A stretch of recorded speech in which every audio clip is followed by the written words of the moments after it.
Hello, जय हिंद दोस्तों। कैसे हैं आप सभी? उम्मीद करता हूँ बहुत अच्छे होंगे। सब इंस्पेक्टर शेखर सिंह आपका अपने चैनल में स्वागत करता हूँ।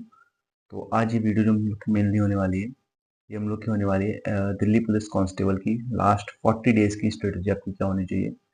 आपका जो एग्ज़ाम डेट है वो आप मान के चलिए कि आपका जो एसएससी सीपीओ का जो एग्ज़ाम है वो आपका 9 से 12 दिसंबर तक होना है। तो उससे पहले इस एग्ज़ाम के लिए कोई विंडो है नहीं।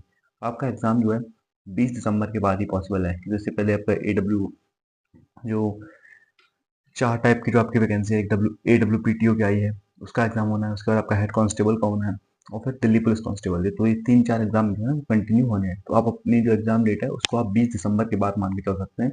आपका लास्ट वीक ऑफ दिसंबर में ही आपका दिल्ली पुलिस का एग्जाम होगा। तो आज आपका है 12 नवंबर। हम लोग अगर आज से देखें तो 12 नवंबर से लेके 20 दिसंबर तक लगभग आपके पास 40 डेज का टाइम बचा हुआ है। तो इन 40 डेज में आपकी क्या स्ट्रेटेजी होनी चाहिए, इसको हम लोग इस पे बात करेंगे। और स्ट्रेटेजी आपकी टीसीएस पैटर्न पे ना होकर एडिक्विटी पैटर्न के अकॉर्डिंग क्या आपकी स्ट्रेटेजी होनी चाहिए। हम लोग सब्जेक्ट वाइज स्ट्रेटेजी देखेंगे। प्लस आपको क्या करना है, देखिए, सबसे पहले आपको पेन और पेपर लेके बैठना है। जैसे मैं जो भी चीज़ें बताऊँ उनको नोट करके चलिए, जिससे आप भूले ना, आपका टाइम भी सेव हो जाए। हम लोग इसको देखिए, इस स्ट्रेटेजी को हम लोग दो पार्ट में डिवाइड करेंगे। क्या करेंगे, इस स्ट्रेटेजी को हम लोग दो पार्ट में डिवाइड करेंगे। आपके पास 40 डेज है, तो आप पहले आप ले लीजिए 12 से लेकर, आज 12 नवंबर है, तो आप 12 नवंबर से लेकर 21 नवंबर तक पहले 10 दिन का टाइम ले लीजिए। अब इन 10 दिन में आपको क्या करना है, इन 10 दिन में आपको अपना सिलेबस कंप्लीट करना है। जो भी सिलेबस रह गया है आपको वो उसको कंप्लीट करना है। और डेली आपका जो स्टडी टाइम है वो 7 से 8 घंटे का होना चाहिए। मिनिमम आपको 7 से 8 घंटे डेली पढ़ना है, ठीक है। तो 12 नवंबर से लेके 21 नवंबर तक आपको क्या करना है, इन 10 दिनों में अपना सिलेबस कंप्लीट करना है। उसके बाद आपका 21 नवंबर के बाद 20 दिसंबर तक लगभग आपके पास 30 डेज या 29 डेज जो भी बचेंगे, उसमें आपको अलग स्ट्रेटजी बतानी है, ठीक है। तो पहले आप क्या करेंगे, इन 10 दिनों में अपना सिलेबस कंप्लीट करेंगे। चाहे आप 7 घंटे पढ़ें, 10 घंटे पढ़ें, ये खुद से प्रॉमिस करना पड़ेगा आपको कि मुझे अपना 21 नवंबर तक एट एनी कॉस्ट अपना सिलेबस कंप्लीट करना है, ठीक है। अब आपने 21 नवंबर तक अपना सिलेबस कंप्लीट कर लिया, अब आपके पास बचे 30 दिन, 30 डेज या 29 डेज जो बचे, उसका रूटीन आपको दो पार्ट में डिवाइड करना है। आपको डेली रूटीन लेना है और डेली टारगेट रखना है। क्या करना है, डेली रूटीन लेना है और डेली टारगेट रखने हैं। और उन अंतिम 30 दिन में आपको सिर्फ रिवीजन करना है, ओनली ओनली रिवीजन। और उस रिवीजन के साथ साथ आप क्या कर सकते हैं, उनके ऊपर बात कर लेते हैं, ठीक है। अब डेली रूटीन में क्या होना चाहिए, डेली आपको एक मॉक लगाना है। डेली इन 10 दिन में आपको कोई मॉक नहीं लगाना है।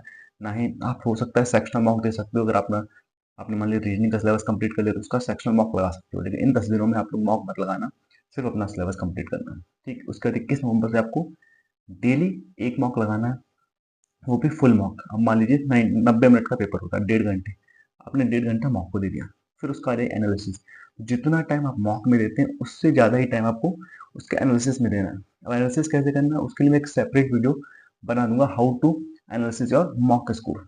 मॉक के स्कोर को, मॉक में जो गलतियां हो रही उनको कैसे एनालिसिस करना है। तो आपने मान ली 1.5 घंटा आपने मॉक में दिया, 1.5 घंटे में उसका एनालिसिस कर दिया, ठीक है। अब एनालिसिस हो गया। उसके बाद आपको एनालिसिस के बाद अपने वीक टॉपिक्स पता चलेंगे। उन वीक टॉपिक्स पे आपको काम करना है। मान लीजिए आपने मैथ्स का, आपने पूरा मॉक दिया, आपको मैथ्स में कोई चैप्टर, मान लीजिए आपको सीआईएसआई में आपका वीक चैप्टर है, आपके क्वेश्चंस गलत हो रहे हैं, तो वो आपको चैप्टर उठाना है उसी दिन जिस दिन आपने एनालिसिस किया। मान लिया आपने मॉक लगाया, फिर एनालिसिस किया, आपको पता लग गया मेरा सीआई और एसआई मेरा वीक है। अब उस वीक टॉपिक पे आपको काम करना है। तुरंत ही उस चैप्टर के नोट्स जो आपने बना रखे हैं उसको रिवाइज करिए, या उसके 50 क्वेश्चन लगा दीजिए तुरंत ही। इससे क्या होगा, आपका जो वीक टॉपिक होगा वो कवर हो जाएगा। 1.5 घंटा आपको उस वीक टॉपिक में, 1.5 से 2 घंटे आपको उस वीक टॉपिक के ऊपर काम करना है। उसके बाद क्या करना है, उसके बाद आपको स्टैटिक जीके प्लस फॉर्मूला को रिवाइज करना है।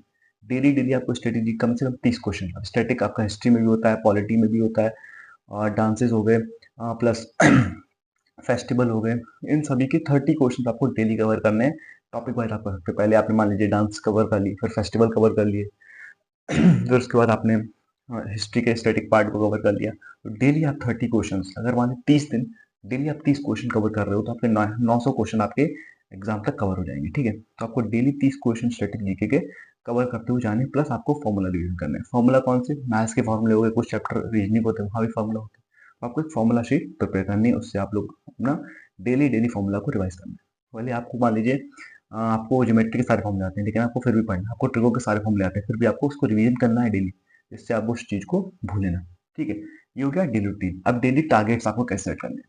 देखिए, सोने से पहले मान लीजिए अब मुझे आज सोना है, अब मुझे कल क्या पढ़ना है वो आज ही डिसाइड कर लूँगा। आज रात आपको सोने से पहले, अपने बेड पे जाने से पहले आपको कल का शेड्यूल बना के सोना है कि मुझे कल क्या पढ़ना है, क्या करना है। ठीक, उसके बाद आपको जीके का पोर्शन, थ्योरी पोर्शन आपको डेली टारगेट रखना है, मुझे आज कितना जीके पढ़ना है। मान लीजिए आपने पॉलिटी में मैंने डिसाइड कर लिया कि मुझे कल पॉलिटी में डीपीएसपी और फंडामेंटल राइट्स कवर करने हैं। तो मैं कल जब सुबह उठूंगा तो मेरे पास टारगेट होगा कि मुझे आज फंडामेंटल राइट्स और डीपीएसपी फंडामेंटल राइट्स और डीपीएसपी मुझे एट एनी कॉस्ट कवर करने हैं। तो इससे क्या होगा, आपका एक टारगेट आप चलते लेते चले जाएंगे, आपका सिलेबस धीमे धीमे धीमे धीमे कंप्लीट हो जाएगा और आपका रिवीजन भी पीछे पीछे होता रहेगा। मान लीजिए आपने जो आज पढ़ा उसको 10 मिनट निकालिए, कल उसको रिवाइज कर दीजिए। जो आपने फिर नेक्स्ट डे पढ़ा उसको 10 मिनट निकाल के अगले दिन रिवाइज कर दीजिए।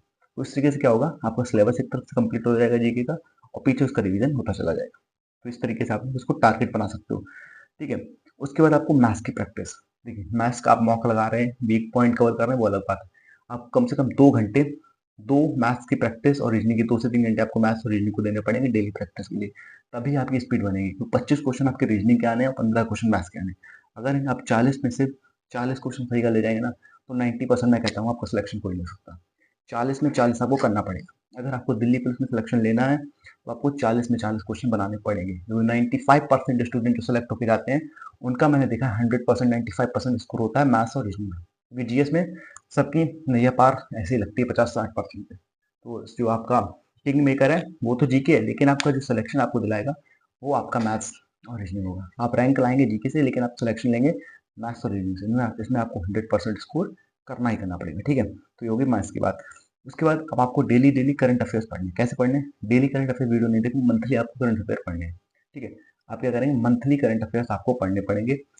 उसके लिए आप किसी भी सोच, अगर आप पहले से किसी टीचर से पढ़ रहे हो तो अच्छी बात है, नहीं तो आप कुमार गौरव से उनकी मंथली जो वीडियोस आती है ना, एक मंथ के एंड में जो आती है मैराथन करके, उसको आप अगर हर 2-3 दिन में एक वीडियो कंप्लीट करते जाओगे, उसके नोट्स को रिवाइज करते हो, तो आपके मंथली जो आपके हैं करंट अफेयर कंप्लीट है। अब आपको कौन से करंट अफेयर्स पढ़ने हैं, कौन सी ईयर की?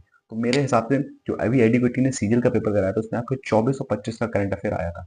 तो वही एग्जाम कराएगी दिल्ली पुलिस का भी। तो आप 2024 और 25 का तो करंट अफेयर्स कर ही दीजिए 30 दिनों में, क्योंकि 30 दिन आपके पास, 30-40 दिन है, उसमें आपको 2024 और 25 के मंथली करंट अफेयर्स, यानी कि 12 महीने उधर और 10 महीने इधर, टोटल 22 महीने हैं। तो 22 महीने के आपको करंट अफेयर्स कंप्लीट करने हैं मंथली। वीकली ना करके आप लोग मंथली कर सकते हो। ठीक, ये बात हो गई करंट अफेयर्स की। ठीक, अब उसके बाद कुछ स्पेसिफिक टॉपिक होंगे। स्पेसिफिक टॉपिक जैसे कि आपको मान लीजिए ट्रिग्नोमेट्री में दिक्कत है, तो आप उस ट्रिग्नोमेट्री को अलग रख लीजिए। उस ट्रिगो को आप उसका शेड्यूल अलग बना दीजिए कि ट्रिग्नोमेट्री में कुछ पार्ट होते हैं। आपका हाइट एंड डिस्टेंस हो गया और अलग जो जनरल फॉर्मूलेज हो गए, तो दोनों को आप लोग अलग अलग करके पढ़ सकते हो। ठीक है, ट्रिग्नोमेट्री में आपने उसको टॉपिक वाइज ब्रेक डाउन कर लिया, छोटे छोटे टॉपिक्स में उसको आप लोग पढ़ सकते हो। ठीक, तो ये आपका डेली रूटीन भी हो गया और डेली टारगेट। डेली रूटीन में क्या करना है, आपको डेली एक मॉक लगाना है, वीक टॉपिक्स कवर करना है, आपको डेली एनालिसिस करना है उस मॉक का। उसके बाद आपको डेली फॉर्मूले रिवाइज करने हैं और स्ट्रेटेजी जीके के 30 क्वेश्चन कम से कम आपको डेली करने हैं। आपके डेली टारगेट्स मैंने बता दिए कैसे बनाने हैं आपको। शाम को एक रात सोने से पहले अपने टारगेट सेट करने के, मुझे कल क्या थ्योरी में पढ़ना है, कल मुझे मैथ्स में क्या, जो मेरा आज वीक पॉइंट था उसमें मुझे कल काम करना है, मैथ्स कौन से चैप्टर की प्रैक्टिस करनी है, रीजनिंग में कौन से चैप्टर की प्रैक्टिस करनी है। आपको ये सब एक दिन पहले डिसाइड करना पड़ेगा। ठीक है, अब कुछ मैं टिप्स देता हूँ, सिलेक्शन टिप्स, जो अगर आपने फॉलो कर ली ना, मैं 90% कहता हूँ आपका सिलेक्शन हो जाएगा। टिप्स क्या है? सबसे पहले आपको arrange data for easy access, मतलब डेटा को अरेंज करिए इस तरीके से। मान लिया आप मॉक लगा रहे हो, ठीक है, आपके सामने SI का क्वेश्चन है, आपका गलत हो गया, आप एनालिसिस कर रहे हो। अब आपका CI का जो क्वेश्चन गलत हुआ उसको आप सही कहाँ से करें, उसके फॉर्मूले कहाँ से करें। तो जो मैथ्स के नोट्स बनाइए ना, उसको एक ऐसे इस वे में बनाइए कि आपको कोई चीज़ ढूंढनी हो तुरंत आपको मिल जाए। तो आपको अपनी डेटा को, जो आपने नोट्स बना रखे हैं, जो भी आपके पास है, उसको इस तरीके से रखिए आप तुरंत उसको एसेस कर सकें। अगर आपके सामने अभी क्वेश्चन है, आपको जरूरत पड़ रही है हेल्प की, तुरंत उससे देखिए, फटाफट उस क्वेश्चन को बना दीजिए। अपने डेटा को एक अच्छे वे में आपको अरेंज करके रखना है। उसके बाद कैलकुलेशन शीट जरूर प्रिपेयर करनी है। अब आपको कैलकुलेशन शीट नहीं पता होगा, देखिए कैलकुलेशन शीट आपको प्रिपेयर करनी है। कैलकुलेशन शीट क्या होता है? जैसे हो गया आपके 1 से लेकर 30 तक टेबल हो गए, उसको अलग लिखिए। 1 से 30 तक के स्क्वायर आपको याद होने चाहिए, 1 से 30 तक के क्यूब आपको याद होने चाहिए। उसके बाद आपको क्यूब रूट याद होने चाहिए, स्क्वायर रूट याद होने चाहिए। कन्वर्जन परसेंटेज को हम लोग परसेंटेज को फ्रैक्शन में कैसे चेंज करते हैं, फ्रैक्शन की कुछ परसेंटेज वैल्यू में याद होनी। जैसे मान लो 50% बोला तो आपको पता होनी 50% मतलब 1/2। आपसे बोला 33% 1/3। आपसे बोला 12.5% तो आपको पता होनी चाहिए 1/8। तो इस तरीके से आपको सारी फ्रैक्शन वैल्यू जो नॉर्मल होती हैं वो मैं टेलीग्राम चैनल पे डाल दूंगा, आप वहाँ से उसको लर्न कर सकते हैं। आपने अगर टेलीग्राम चैनल नहीं ज्वाइन किया तो नीचे डिस्क्रिप्शन में लिंक है, वहाँ से आप टेलीग्राम चैनल ज्वाइन कर लीजिए। वहाँ पे आपके कुछ जो परसेंटेज इंपॉर्टेंट है जो लगातार एग्जाम्स में आते हैं उनको मैं वहाँ पे डालूंगा, आप उसको वहाँ से नोट डाउन करके याद कर सकते हो, अगर अपनी स्टडी टेबल के सामने चिपका सकते हो, पेस्ट कर सकते हो, वहाँ से आप डेली उसको पढ़ते रहेंगे तो आपको याद हो जाएंगे। ठीक है, उसके बाद आपके बेसिक रूट वैल्यूज आपको मैंने बताई दिया दूंगा, और ट्रिपलेट्स सबसे इंपॉर्टेंट, ट्रिग्नोमेट्री में ट्रिपलेट्स बहुत, हाइट एंड डिस्टेंस में ट्रिपलेट्स के बहुत क्वेश्चन बनते हैं। जैसे आपको पता हो 3 4 5 का ट्रिपलेट है, 9 12 15 का ट्रिपलेट है।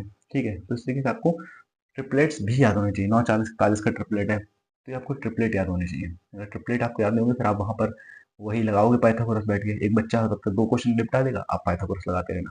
तो ये कुछ टिप्स थी, ये डेली रूटीन डेली टारगेट मैंने आपको बता दिए। अगर आप इस चीज़ को फॉलो कर लेते हो इस 40 दिन में तो आपको सिलेक्शन लेने से कोई भी नहीं रोक सकता। तो बाकी यही था, अगर आपका अभी भी कोई डाउट है तो आप कमेंट सेक्शन में जरूर बताना। बाकी जो अभी इस लास्ट तक वीडियो देख रहा है वो बताना ये स्ट्रेटेजी कैसी लगी। मैं तो यही स्ट्रेटेजी फॉलो करता था जब लास्ट का 1 मंथ बचता था, लास्ट के 40 दिन 50 दिन बचते थे तो मैं यही फॉलो करता था। पहले मेरा जो सिलेबस रह जाता था उसको फटाफट कंप्लीट कर दिया 8 10 दिन में, और लास्ट का 1 महीना पूरा रिवीजन दे दिया। आपको 1 महीने तो रिवीजन करना पड़ेगा। ठीक है, तो बाकी यही था। अगर आपका अभी भी कोई डाउट हो तो कमेंट सेक्शन ओपन है, आप वहाँ पर जरूर पूछ सकते हैं। बाकी मेरी टेलीग्राम चैनल से जुड़ जाइएगा, वहाँ पर आप हर कोई अपडेट आपको मिल जाती है। बाकी आपका कोई डाउट होता है तो मैं वहाँ सॉल्व कर देता हूँ, क्योंकि वहाँ मैं आपको हमेशा अवेलेबल रहता हूँ टेलीग्राम पे, तो आप उससे जुड़ सकते हो। बाकी मिलते हैं अगली वीडियो में जल्दी, तब तक के लिए अपनी तैयारी को अच्छे से करते रहिए। कोई डाउट हो तो कमेंट सेक्शन ओपन है। जय हिंद, बाय बाय, टेक केयर।